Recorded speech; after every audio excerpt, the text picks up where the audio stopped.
And then working breaks will be observed and sessions will continue until the afternoon. Please turn your phones in the silent or vibrating mode during the lecture. Please focus and try to take notes during the session. Amen? So we shall now start with our first session for today. Brethren, may we welcome and give thanks to the Lord for His awesome work in the life of our speaker for today. A round of applause for Pastor Ricardo B. Lagui.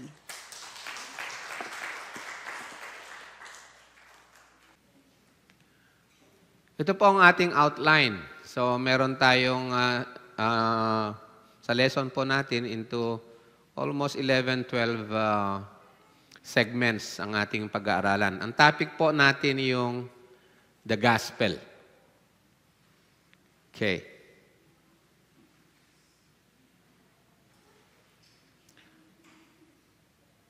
Nakaranas na kayo ng nakatanggap ng ng fake na pera? Okay. Tawag po doon counterfeit na pera. Okay. Paano mo malalaman yung counterfeit o yung peke na pera? Paano nyo nalalaman yung peke na pera? Ano? Yung Bangko Sentral, nagbibigay ng instructions. Dito, katulad dito, ninumerahan yung 1 to 12 yata dito ang sinabi, titingnan nyo lahat yan. Titingnan nyo lahat yan, titingnan nyo lahat yan. No? Yun po yung, bakit may damage kasi nagagawin yung counterfeit na pera, di ba? Una, nakaw. Pangalawa, pandaraya.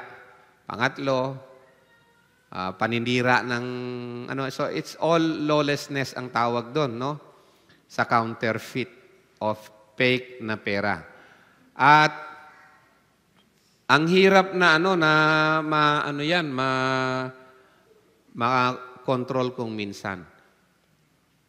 We will come back to this end of the lesson. It's just an introduction so far. Okay. Sa Matthew chapter 5, verse 17, may I have your attention, please?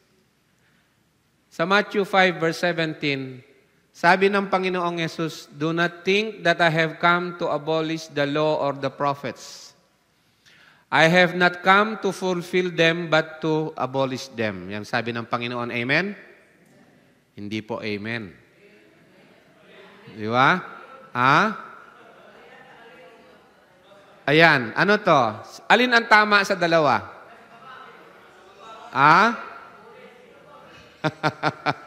Sinampulan ko lang kayo ng counterfeit. Sino mas tama? Una o pangalawa? Sino nagsasabi ng una? Ibig sabihin, nagme-meditate kayo ng salita ng Panginoon. Di ba?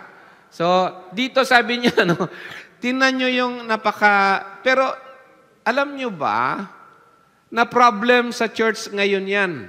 Ito, number 1. Marami sa mga churches, instead of reading through, imbes na basahin kung ano ang sinasabi ng Matthew 5:17, pagkatapos nilang basahin ang Matthew 5:17, ang interpretation nila, ito. Basahin ulit natin ang totoo. Kanina sabi natin may counterfeit, di po ba?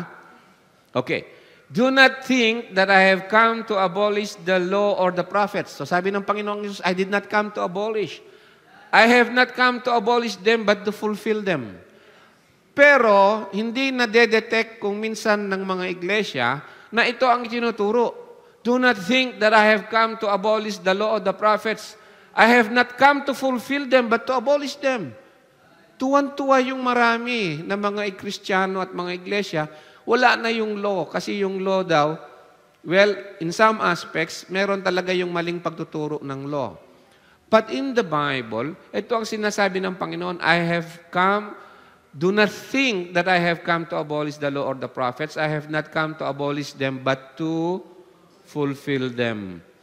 If Jesus Christ came to fulfill the law, then the law is very, very important sa Panginoon, sa ating Diyos. Actually, ang law ay expression. Is the expression of the being of God. Diyos siya, kaya meron siyang batas. At nakikilala ang pagka-Diyos niya sa pamamagitan ng kanyang mga batas. Intro lang po yan. Okay? Our topic is in the gospel. So, mali yung una, ito yung tama. Okay?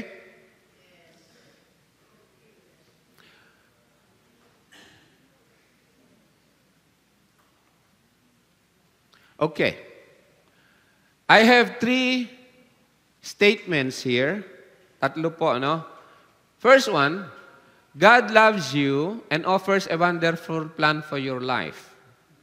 Number 2, as a personal invitation, pray this prayer of acceptance, accept Jesus as Lord and Savior, and you will be saved.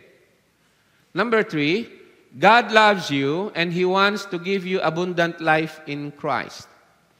All you have to do is accept God's offer by faith. Magbotosan po tayo. Sino ang favor sa number 1 na yan ang gospel? Itong tatlong statement na yan, alin dyan yung gospel? Sino ang nagsasabi na yung gospel ay number 1? 1, 2, 3, 4, 5, 6, 7, 8, 9, 10, 10. Number 1, 10. Number 2, sino ang nagsasabi na ang gospel ay number 2? 10 kanina yung isa, yung number 1. Number 2, ilan? Oh, marami tayo dito. 10 pa lang yung nagbotos. Pwede po, magbotos tayong lahat, ha? Yung hindi po magbobotos, tatawagin natin sa harap. Sila yung mag-explain. Number 2, sino po may botos? 1? Last call? 1. Okay. Number 3.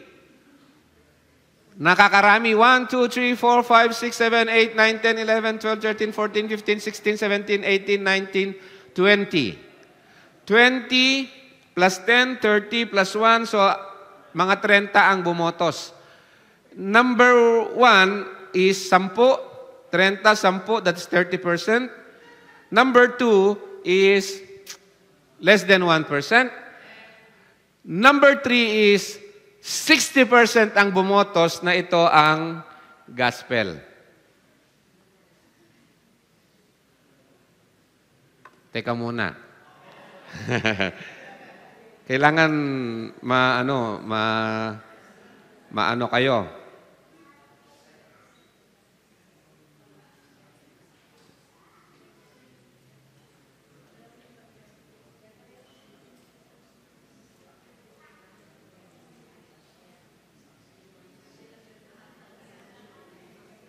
Dali muna.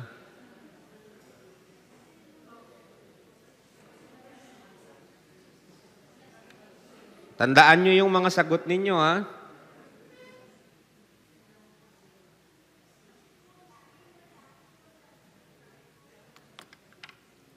Okay.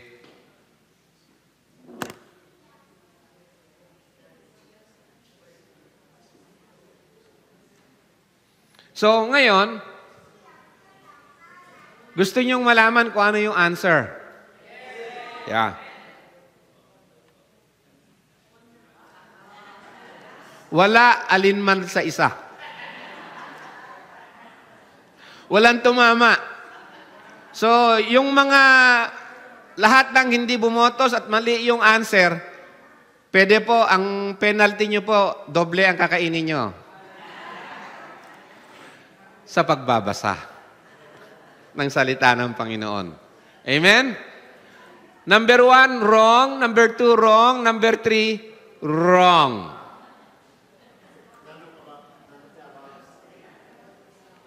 Okay?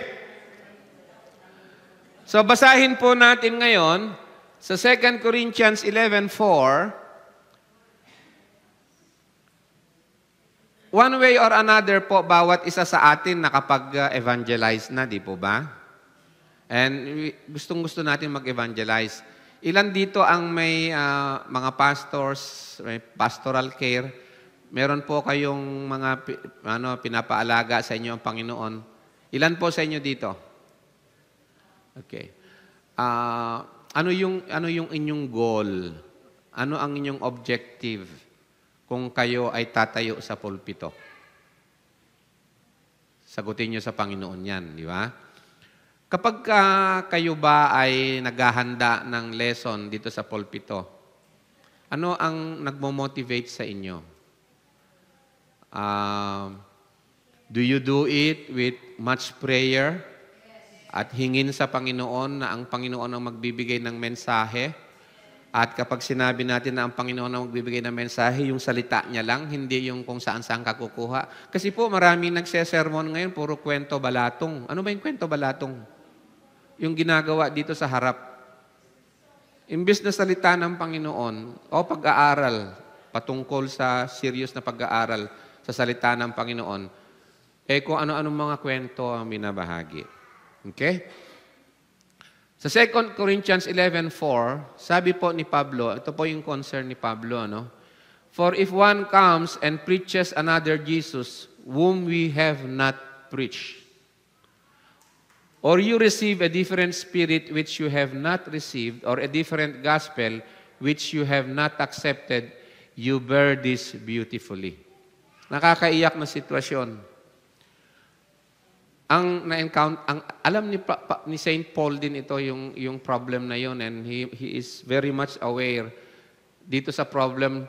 At itong problem ni Saint Paul na to kasalukuyan din na nakikita po yan sa buong Christianity.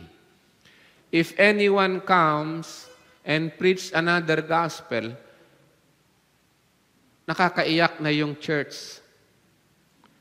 Tinatanggap nila ito ng beautifully.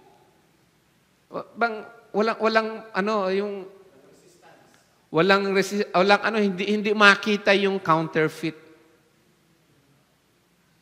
You got my point? At ang nakakalungkot, kung minsan, pati yung mga nagbabahagi ng salita ng Panginoon, mga pastors, mga na-assign na magbahagi ng salita ng Panginoon sa iglesia, kakalungkot na ang ibinabahagi nila, hindi ang ebanghelyo, kundi ang ibinabahagi nila yung pangtao, hindi yung pangdiyos. Kasi po, yung ebanghelyo po, malaki po ang epekto nito. Napakalaki ang epekto nito sa ating buhay. Ang ebanghelyo, kung tama ang ebanghelyo, buhay. Kung mali ang ebanghelyo, kamatayan. Amen? Yan po yung mga nasa kamay ng mga manggagawa. Yung nagpastor ka, hindi yung nagpastor ka, masayang-masaya ka nagpastor dahil ikaw yung hari. Ikaw na yung boss sa pulpito at saka sa church. Hoy, ano kayo dito? Punta kayo dito. Ano? Iyon ang ine-enjoy. Alam niyo po ba ang pagpapastor? Sabi ng Panginoon, sisingilin sa kanilang mga kamay ang buhay, ang dugo nung mga binigay sa kanila ng Panginoon sa kanilang pangangalaga. So it matters what we believe. It matters kung counterfeit ba yung naririnig natin, peke ba yung naririnig natin o tunay. But then, ang pinaka-challenge is this: how will you know kung ano yung counterfeit? Paano mo malaman kung ano yung peke o yung counterfeit? We will come to that. And remind me kung ano yung sagot. Okay? Kung makalimutan ko sabihin dito. Paalala niyo po sa akin. Galatians chapter 1 verse 6 to 9. In so many places in the Bible, Ang laking concern po nito hanggang mula nung Old Testament. It has always been a concern ng Diyos. At ganun din ng mga prophets in all the scriptures, from the Old Testament to the New, almost in all the books, makikita nyo yung concern doon sa counterfeit truth. Counterfeit Word of God. Peke na Ebanghelyo. Galatians chapter 1 verses 6 to 9, basahin po natin. I am amazed that you are so quickly deserting Him who called you by the grace of Christ for a different gospel. You know, when you go for a different gospel, hindi lang yung mali yung paniniwalaan mo o mali yung yung susundan, kundi sabi rito, nagiging personal po ito. Kapag mali ang iyong ebanghelyo na paniniwalaan, sabi rito, iniiwanan mo si Jesus. Iniiwanan mo si Jesus. You are deserting Him. Personal. You are deserting Him who called you. Wow. Isipin mo, personally, ang Panginoong Jesus ang tumawag sa bawat isa sa kanyang mga anak. And then, put yourself. Tatayo ka dito sa pulpito, o song leader ka, o mag-evangelize ka, o mag-Bible study ka. Maliban, hindi yung katotohanan kako sana ang iyong ituturo. At ang mga dinidisciple mo, o yung miyembro ng iglesia, iba yung masusundan nila.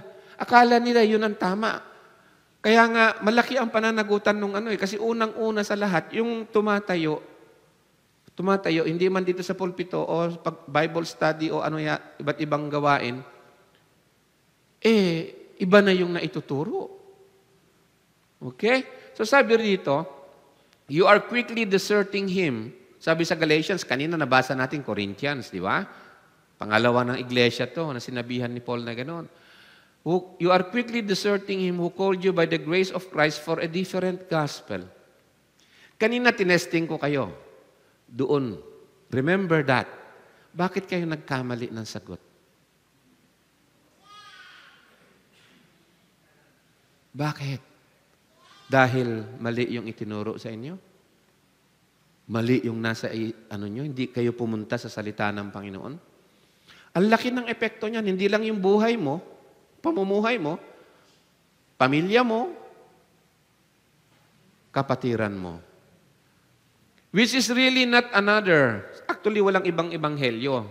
Nag-iisa lang ang tunay na ebanghelyo. Kaya lang, only there are some who are disturbing you and want to distort the gospel of Christ. Sometimes, gusto natin na maging user-friendly, maging nice yung gospel. So, hindi iwasan natin na pag-usapan ang tungkol na isa sa mga elemento na importante sa gospel ay yung katotohanan na ang tao nahulog sa kasalanan. Ayaw natin sabihin yun.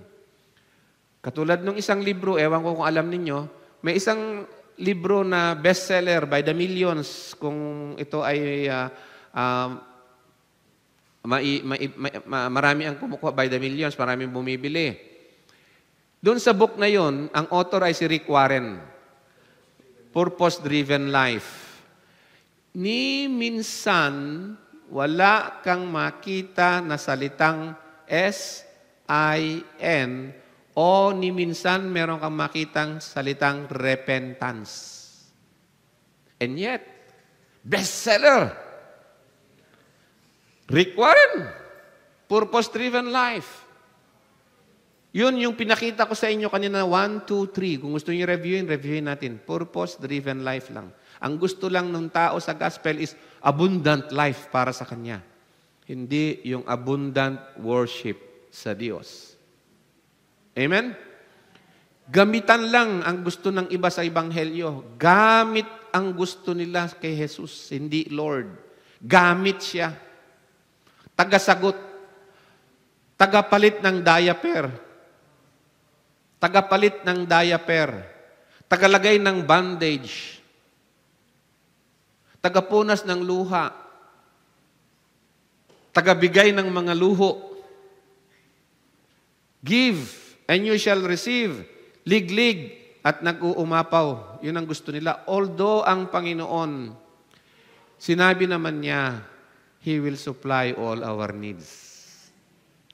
Ngunit hindi yun ang prime na motivation sa paglapit sa Panginoon. Amen? Marami daw, sabi sa survey, makita natin mamaya. Ang gusto lang sa Panginoon, bakit kayo pumupunta ng Sunday service?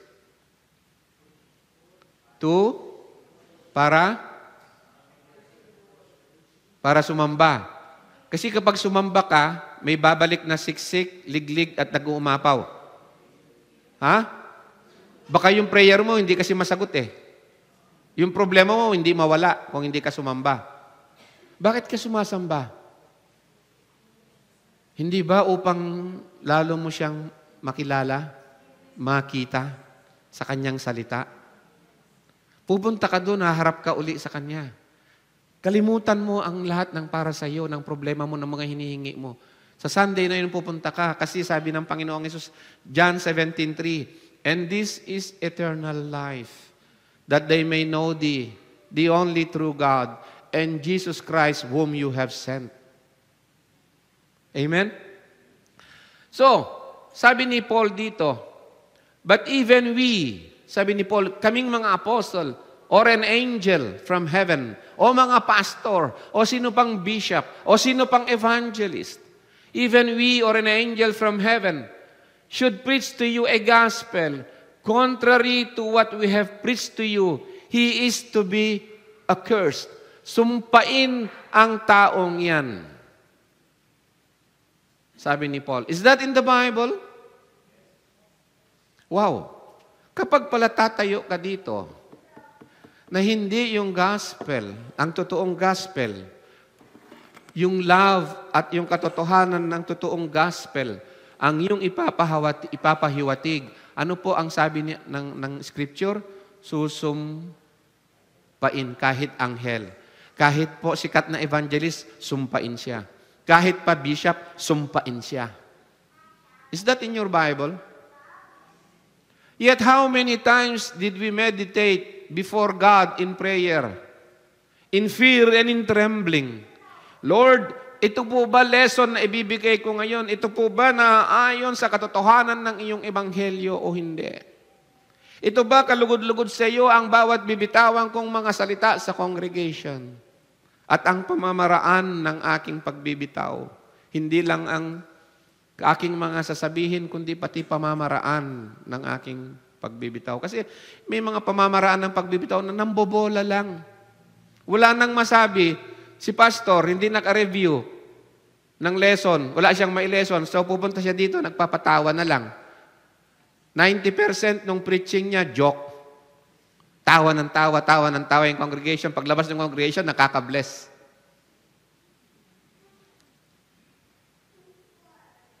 Sometimes may green joke pa sa pulpito. Chismis, green joke, kung ano-ano pa. Amen? Ano po sinabi ng Biblia? Even if we or an angel from heaven should preach to you a gospel contrary to what we have preached. Now, this is very telling, no? He is to be accursed, sabi rito. As we have said before, so I say again now, if any man is preaching to you a gospel contrary to what you have received, he is to be accursed. Ilang beses niyang sinabi? Can you make that as your memory verse? Galatians 1, 8 and 9. But again, iiwanan ko sa inyo itong question na, how then will you know kung ano yung counterfeit? Amen? Meron ba tayong duty? Meron ba tayong obligasyon to spend time na maging masters maging expert sa truth of God, sa salita ng Panginoon. Nang sa ganon, madali natin, napaka-dangerous pala. Susumpain pati yung nag-share ng maling ebanghelyo. Eh kung sumpain yung nag-share ng maling ebanghelyo, paano na yung sitwasyon nung nakinig? Amen?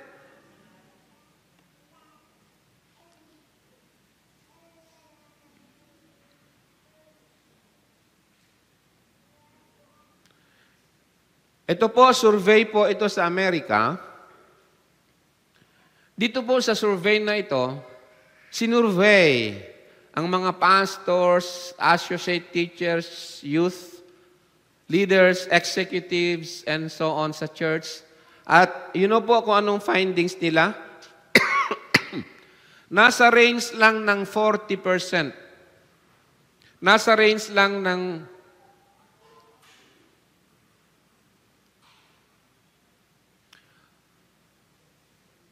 40% lang ang nakakaalam ng tinatawag na meron silang biblical na pananaw. Biblical, sa English po, biblical na worldview. 40%. I can say na mga 30 to 40% lang din sa mga workers sa Christians na tinatawag ang nakakaalam ng Ebanghelyo. Kanina sa survey natin, sino ang nakatama ng Ebanghelyo? Wala. Oh, hindi naman po ako nangiinsulto. Alam ko na first time yung na-encounter kasi ito.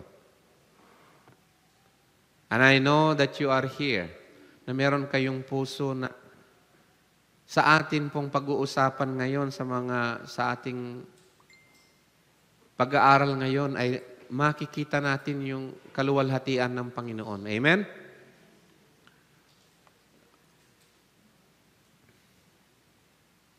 Yan po yung result ng survey. Pati sa pamumuhay, sa buhay ng mga executives, mga church leaders, ang biblical na pamumuhay nila is mga 40% lang.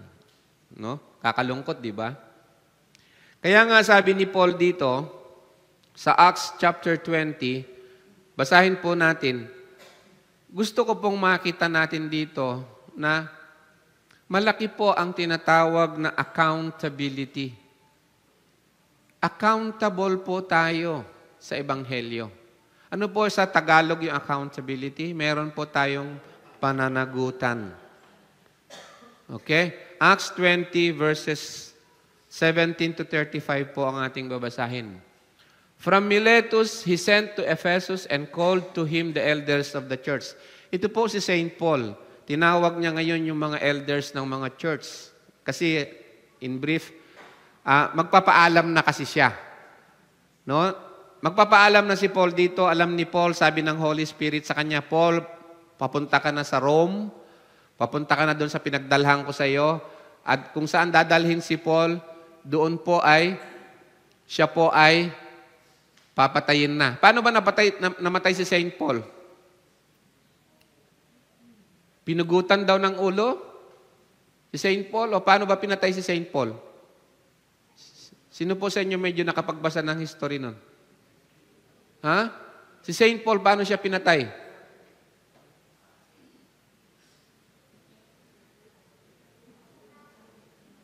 Alam nyo ba nang sa unang pagkakatawag pa lang kay Paul, dati nang sinabi sa kanya na mamamatay siya para sa Panginoon? How is that compared sa prosperity gospel ngayon? Si Peter, di ba nung maipako ang Panginoong Jesus, tapos si Peter tumakbo, di po ba?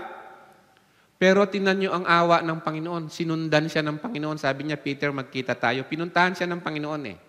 Tapos tinanong uli siya, Peter, do you love me? Peter, do you love me? Peter, do you love me? How many times have we failed the Lord, pero binabalikan tayo ng Panginoon, tinatanong niya tayo. Pagkatapos nung sumagot si Peter ng 3 beses na, yes, Lord, thou knowest, sabi niya. Ang sabi ng Panginoon sa kanya, Peter, sabi niya, dadalhin kita sa hindi mo magugustuhan. Dadalhin kita kung saan mamamatay ka ng para sa akin. At a legend says na si Peter, na-crucify siya upside down. Dahil nahihiya siya na parehas na ma-crucify siya ng position ni Jesus Christ. I don't deserve, sabi niya, I'm not worthy. Kaya, ipako nyo na lang ako na pabaligtad.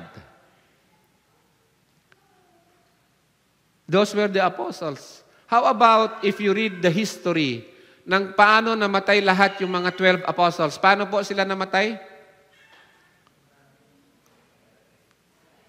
Do you know that because of the gospel, they sacrifice their lives? At sila yung sinabihan ng Panginoon na, go and make disciples. May I ask you something? Kasama ba sa goal o sa mission o sa assignment? Kasama ba sa obligasyon o duty ng isang pastor na mag-disciple siya ng members ng church? Ha? Ito tanong ko, itong challenge ko. Kung yung pastor na yon hindi niya natutunan ang lumakad na kahit ang buhay niya handa niyang ibigay kay Kristo, ano sa palagay niyo yung disciple na mapoproduce niya? Ha? Ano sa palagay niyo? Like teacher, like disciple, right? Kung ano yung teacher, yun ang disciple. Kaya sometimes, pastors, kapag meron kayong criticism sa inyong church, kung sino yung pastor, yun ang congregation eh. Hello? Amen? Kapag chismoso yung congregation,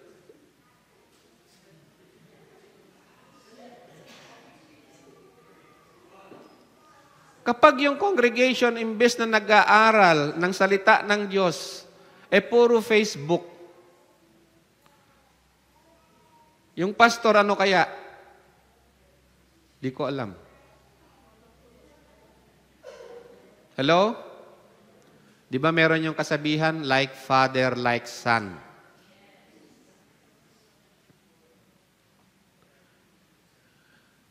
So St. Paul called to him elders of the church. Elders ito.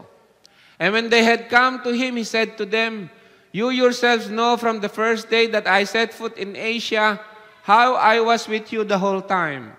Serving the Lord, you know that I am serving the Lord with humility. Oh, may congregation na gustong-gusto nila yung kayabangan ng pastor eh.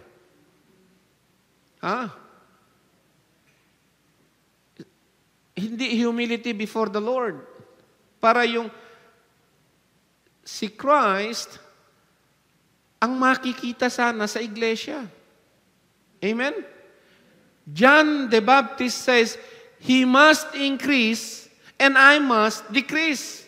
Hindi ang gusto ng mga pastor, yung pastor ang mag-increase at yung pangalan ng iglesia o yung pangalan ng affiliation nila o yung pangalan ng association nila ang tumaas. Hindi si Kristo. Sabi ni John the Baptist when he was preparing the way, sabi niya, he must increase. Jesus Christ must increase. So is the purpose and the goal itong ginagawa natin na In the Word seminar. In prayer, we are asking the Lord that you will increase in conformity to the image of Christ.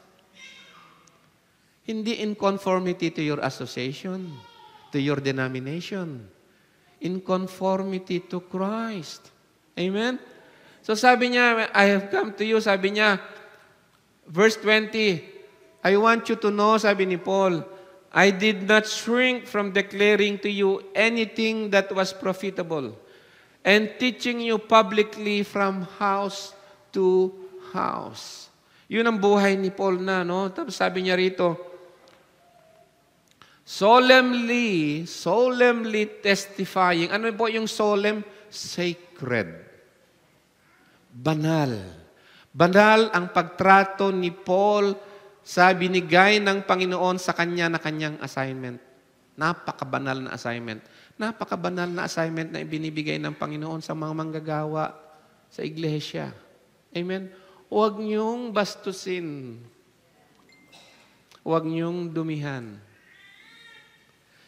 Solemnly, sabi niya, testifying to both Jews and Greeks of what? Repentance toward God and faith in the Lord Jesus Christ. Repentance toward God and faith in the Lord Jesus Christ. Magbago na kayo ng kaisipan.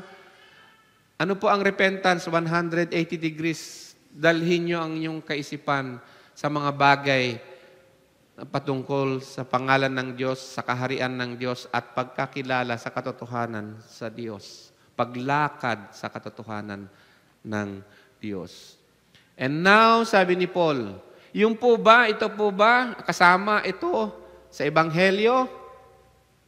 Kasama po ba ito sa Ebanghelyo? Repentance toward God and faith in the Lord Jesus Christ. Amen. Hindi lang prayer of acceptance, ano po? Much, much more than that. Pagkatapos sabi niya, and behold, bound by the Spirit of God. Sometimes marami ang nagsasabi yung spirit-filled sila, yung basta tumatayo yung balahibo nila pag kumakanta. Spirit-filled na. Spirit-filled dito na sinasabi ni Paul, bound by the Spirit is that yung kabanalan ng assignment na ibinigay ng Diyos kay Paul, yung obligasyon niya sa church, at yung pupuntahan na niya na because of the gospel, mamamatay siya because of the gospel, that is being bound by the Holy Spirit. Hindi yung bound by the Holy Spirit na,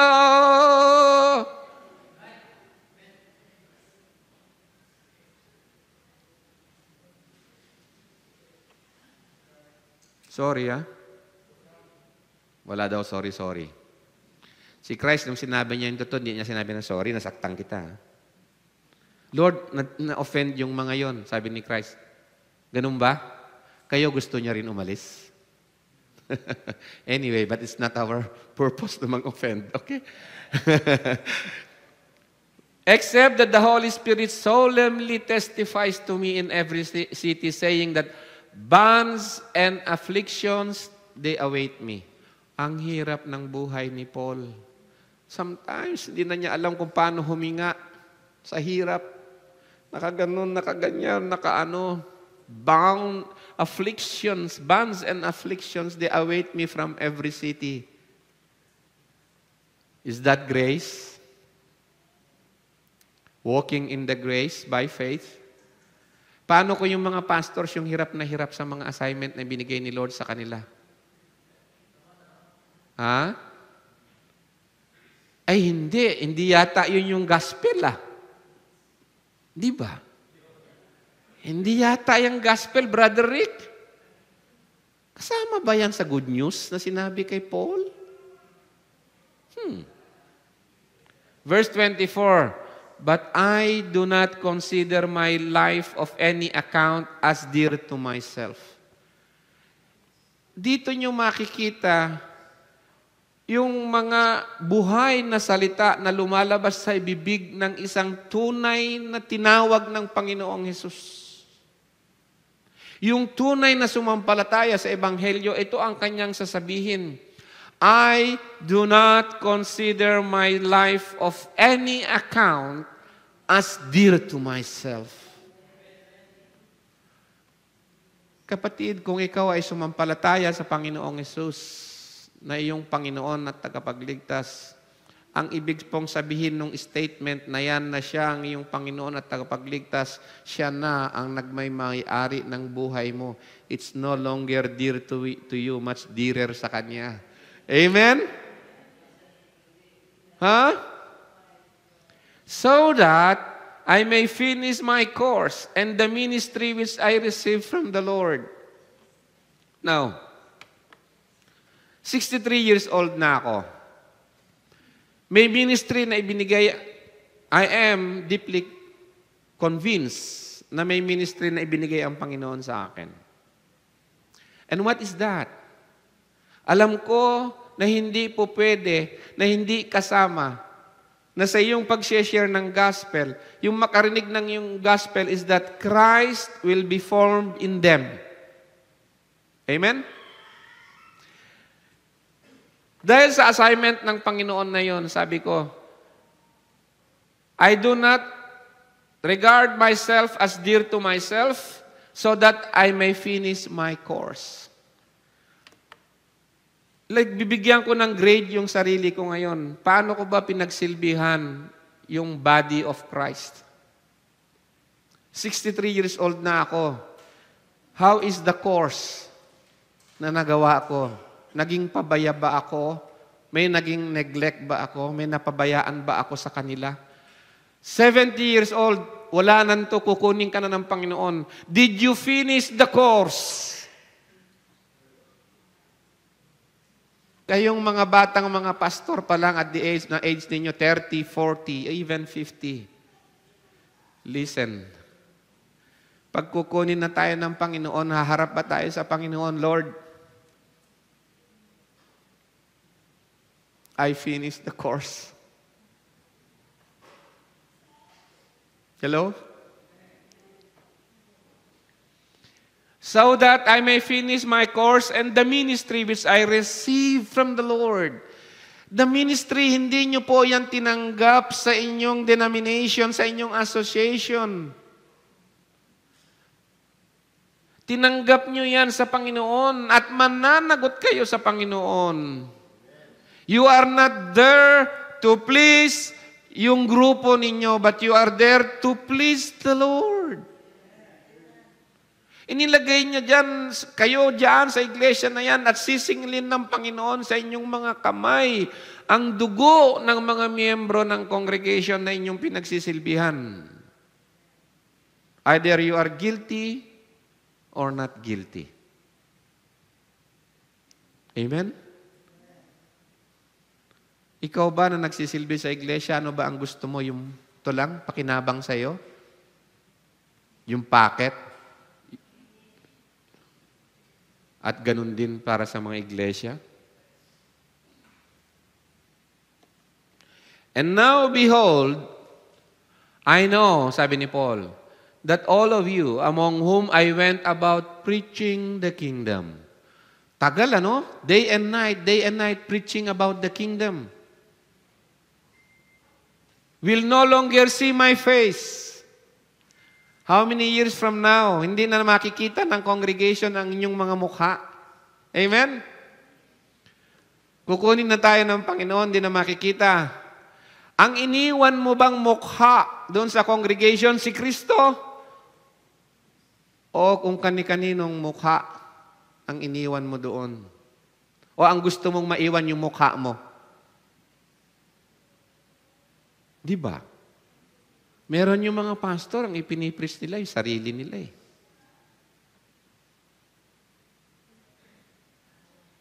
Behold, I know that all of you among whom I went about preaching the kingdom will no longer see my face. Dahil sa ako ay magpapaalam na, sabi ni Paul, sino sa inyo mga 63 years old, 73 years old, magpapaalam na sa congregation, ibibigay na yung last message. Nakatulad ko. Therefore, I testify to you this day, I am innocent of the blood of all men. Amen? Elders, I am innocent of your blood.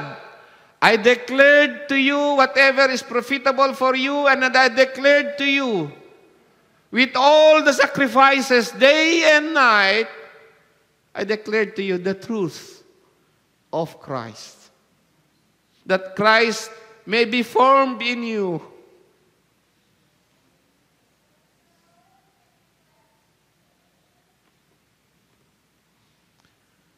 I am now, sabi ni Paul, innocent of the blood of all men. Bakit niya nasasabi yun? Bakit niya nasabi yun? Bakit malinis yung konsensya ni Paul doon? When he stands before God, bakit kaya malinis yung konsensya? Kasi sabi niya, I did not shrink from declaring to you the whole purpose of God. That's the gospel. Be on your guard for yourselves and for all the flock, among which the Holy Spirit has made you overseers, to shepherd the church of God, not your church, to shepherd the church of God, which He purchased with His own blood.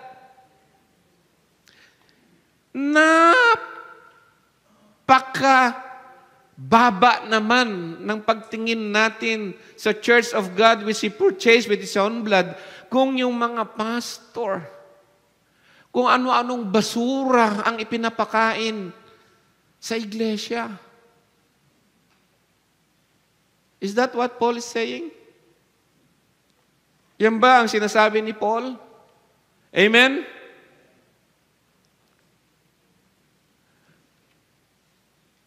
Paano kaya kung sa ICC, yung mga matatanda na ay mamamatay na, what's gonna happen with the church?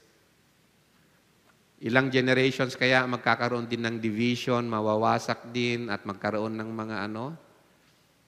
It happened to many churches. Tama? It happened to many churches. Paano natin sasabihin sa Panginoon, Lord, wala akong kagagawan dyan. Ginawa ko ng buo, nagmalinis yung kaya kong, yung pinagawa mo sa akin. O baka naman yung pastor, siya pa yung sanhi ng pagkawasak ng iglesia. O yung mga elders, o yung mga song leader, o yung mga ano pa at iba pa. Hello? See, God purchased the body, His body, with His own blood. Hindi mo pwedeng presyohan yan. Ganyang kahalaga yan. Ganyan kabanal yan. Ganyan kaluwalhati ang ginawa niyang yan. Paano mo tratuhin yan? Paano mo yan mamahalin? Paano mo yan pangangalagahan? Ngayon, mga pastors, para pakainin yung iglesia, ay magbasa lang ng konti sa Facebook, kokopya na ng isang sermon, tatayo na dito with 50% joke, tapos. Basta matapos lang yung Sunday, tapos.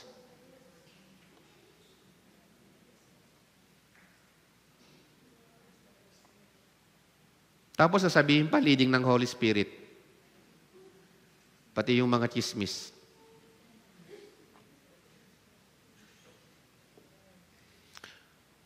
Kaya sabi ni Paul, I know, sabi ni Paul, that after my departure, savage wolves will come among you, not sparing the flock. So ano ang dapat gawin ni Paul dahil darating pala yung mga savage wolves that will not spare the flock? With everything ibibigay niya, that he will not shrink back from declaring the whole purpose of God. That's the only way he can do it. Faithful preaching of the Word of God. How can a sermonizer, how can a pastor magbigay ng mensahe ng Panginoon nang hindi siya lumuhod ng ilang oras before the Lord at lumuhod in reading and reading and reading the truth of God?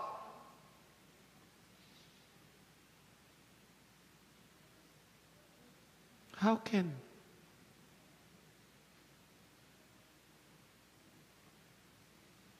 It's the only way that yan lang ang maibibigay natin sa congregation. Because when you depart, haharap sila. Sabi ni Paul, sa trial. Sabi ni Paul, ang sino man nagpundasyon at anuman ang iyong pinundasyon, ang buong iglesia will undergo trial by fire. At yung nagpundasyon o yung nagturo yung pastor, maliligtas lang siya by fire din. Where is that in the Bible?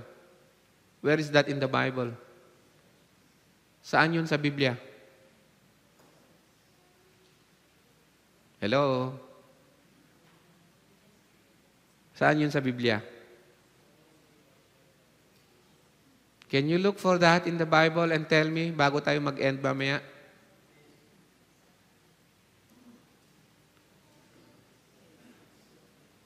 Who is for Paul? Who is for Apollos? Sabi niya, I watered, another one planted.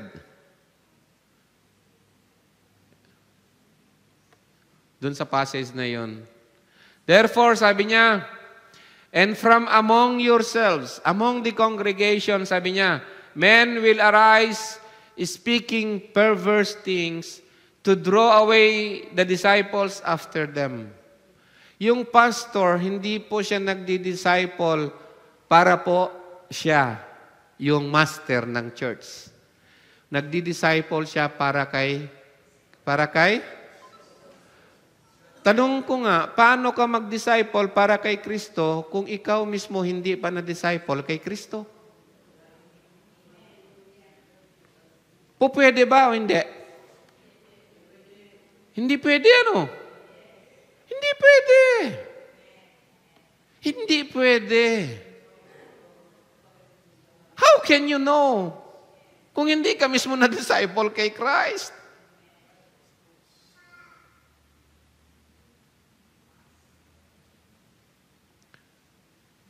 Speaking perverse things to draw away the disciples after them. Therefore, sabi ni Paul sa mga elders, be on the alert. Bakit niya sinasabi ito sa mga elders? Aalis na siya eh. Elders, you take over. You take over. In the same spirit, in the same heart. Copy-paste kayo sa akin. Because copy-paste ako kay Christ. Amen? Therefore, be on the alert, remembering that night and day for a period of 3 years, I did not cease to admonish each one with tears. For 3 years, preaching to you the gospel in tears. Ay, hindi. Ngayon, ang gospel, kailangan konting joke, konting tumawa yung congregation, na-blessed da. Na-blessed da. Love, love, love lang. Love, love, love lang. Walang sin. Walang mabigat na preaching. Love, love, love lang. Di ba? Tanungin mo sa kanya, ano yung gospel? Love. Anong love?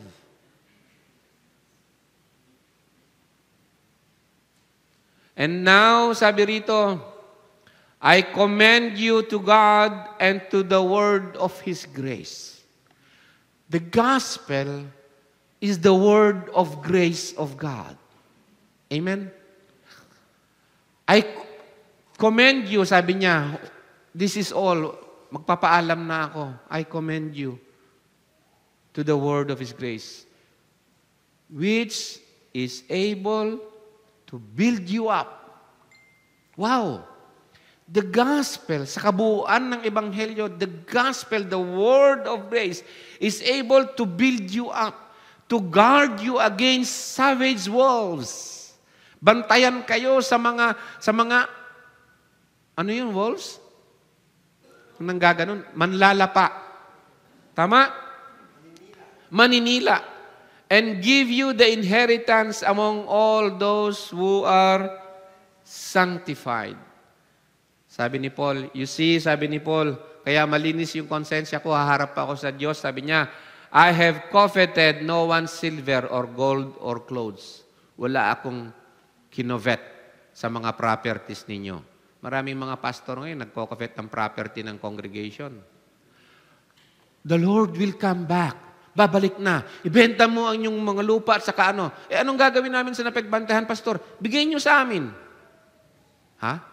Babalik na ang Panginoon, bebenta namin lahat, tapos ikaw, babalik ang Panginoon, kukunin mo naman. Baligtad yata. Labo, no? Katulad yung Matthew na verse natin kanina, labo ng pagkakabasa eh. Hindi nabasa. Yung tunay. Tsaka yung peke.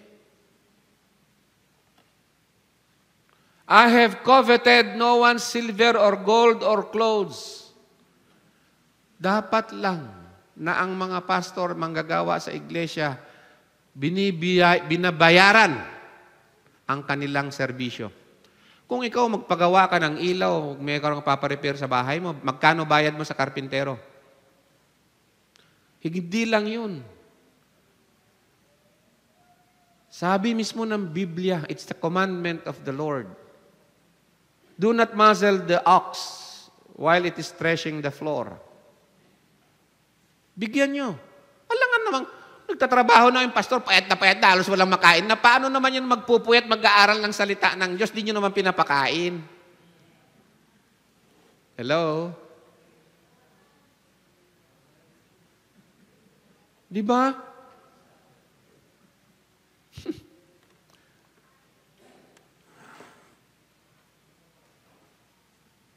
You yourselves know that these hands, sabi ni Paul, ministered my own needs and to the men who are with me.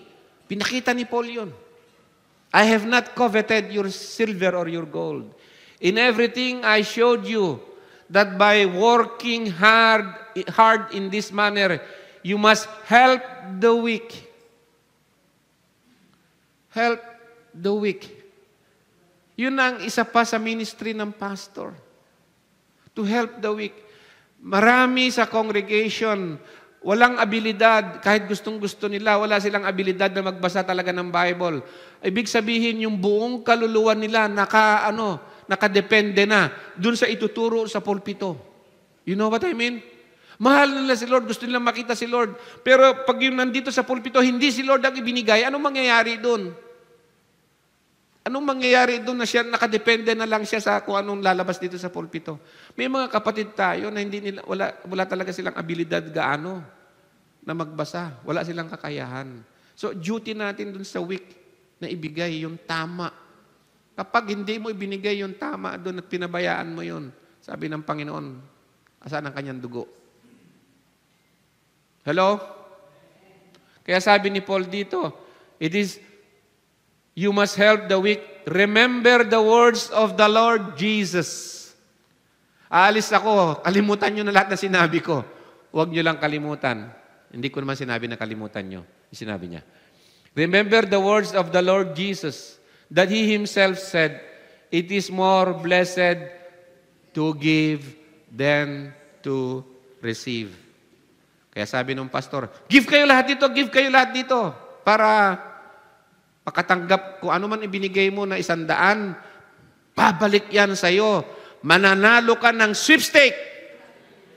1,000 beses babalik sa'yo. Challenge ko sa inyo. Sino ang magbigay dito ngayon ng 1,000? Bibigay ko sa inyo ang numero ng loto na mananalo kayo.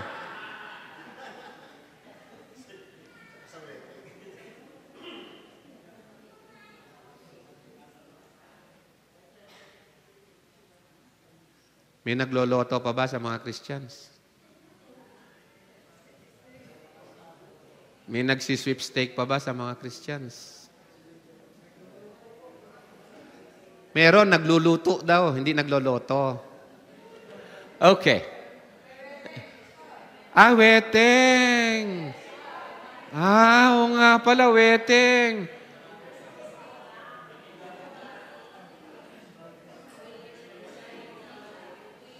Itong challenge ko nga sa inyo. Kapag halimbawa, nagme-meditate ka, prayer, sa salita ng Panginoon, tapos bigla mo nakita may numero sa harap mo.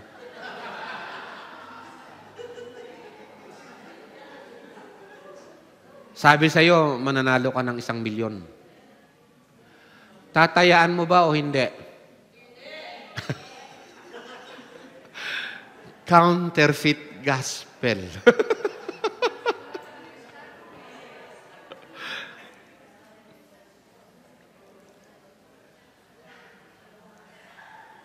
Matthew 24, 45 to 51. Sabi ng Panginoong Hesus, who then is the faithful and sensible slave, whom his master put in charge of his household to give them their food at the proper time. Sino ang sinasabihan ng Panginoon diyan?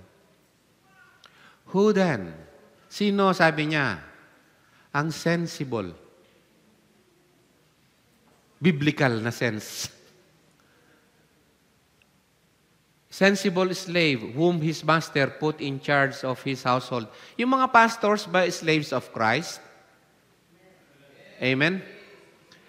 Sila ba inilagay, maring hindi pastor, maring elder, kung ano pang title niya, sila ba inilagay na in charge sila sa household ng Panginoon? Tapos, ano ang obligasyon nila na isa? Trabaho nila, task nila. To give them their food at the proper time? Kung nag-alaga ba kayo ng baboy, galaga kayo ng manok, kung hindi mo pakainin sa proper time at hindi tama yung pakain mo, di ba? Tama? Di ba yung bata, pag hindi tama yung pakain at sa oras, ano mangyayari sa baby? Malnourished, di po ba? Kahit nasa tiyan pa lang, kung hindi tama yung pakain, magiging malnourished. Okay? So sabi ng Panginoon, who then is the faithful and sensible slave whom his master put in charge of his household to give them their food at the proper time? Blessed is that slave whom his master finds so doing when he comes. Truly I say to you, he will put him in charge of all his possessions. Teka muna, Lord, nakakapagod na nga yun. Dagdagan mo pa ako ng trabaho. Dagdag trabaho yan, di ba? Maayos yung pamamahala niya. Sabi ng Panginoon sa kanya, dadagdagan ko pa yung in charge ka. Hello? Blessing, ano? Kala ko yung blessing yung pagdami ng pera. Blessing pala yung pagdami ng duty, ng obligasyon. Hello? Tama po ba? Sinabi niya ba dyan? Blessed is that slave whom his master finds so doing when he comes. Truly I say to you that he will put him in charge of all his possessions. But if that evil slave says in his heart, my master is not coming for a long time. Ano ibig sabihin yan? Walang inspection.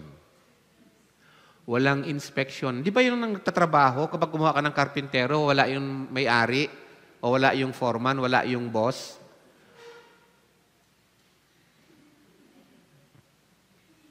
Nagpapako yun, ha? Nagpapako yun, tapos naglalagari.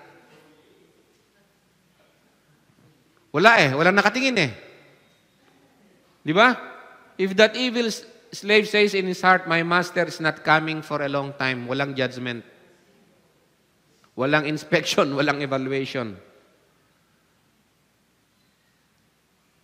And begins to beat his fellow slaves and eat and drink with drunkards. Hindi niya itinuring na banal yung ibinigay sa kanya na trabaho. Banal. Napakabanal. Hindi mo pwedeng i-ano yan sa karumihan. Hindi mo pwedeng ihalo. Amen? And begins to beat his fellow slaves and eat and drink with drunkards. The master of that slave will come on a day when he does not expect him. At an hour which he does not know. Anong gagawin ng master sa kanya? 51. And will cut him in pieces. Assign him in a place with hypocrites. In that place, there will be weeping and gnashing of teeth. Tell me, is Jesus joking dun sa ibinigay niya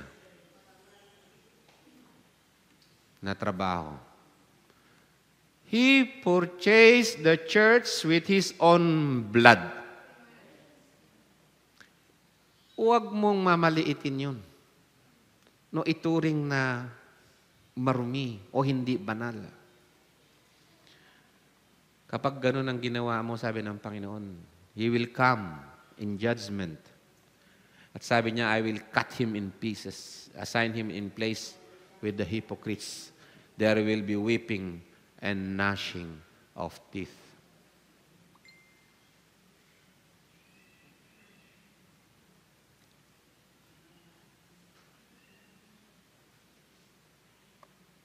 Break. Amen? Kailangan yung huminga. 5 minutes.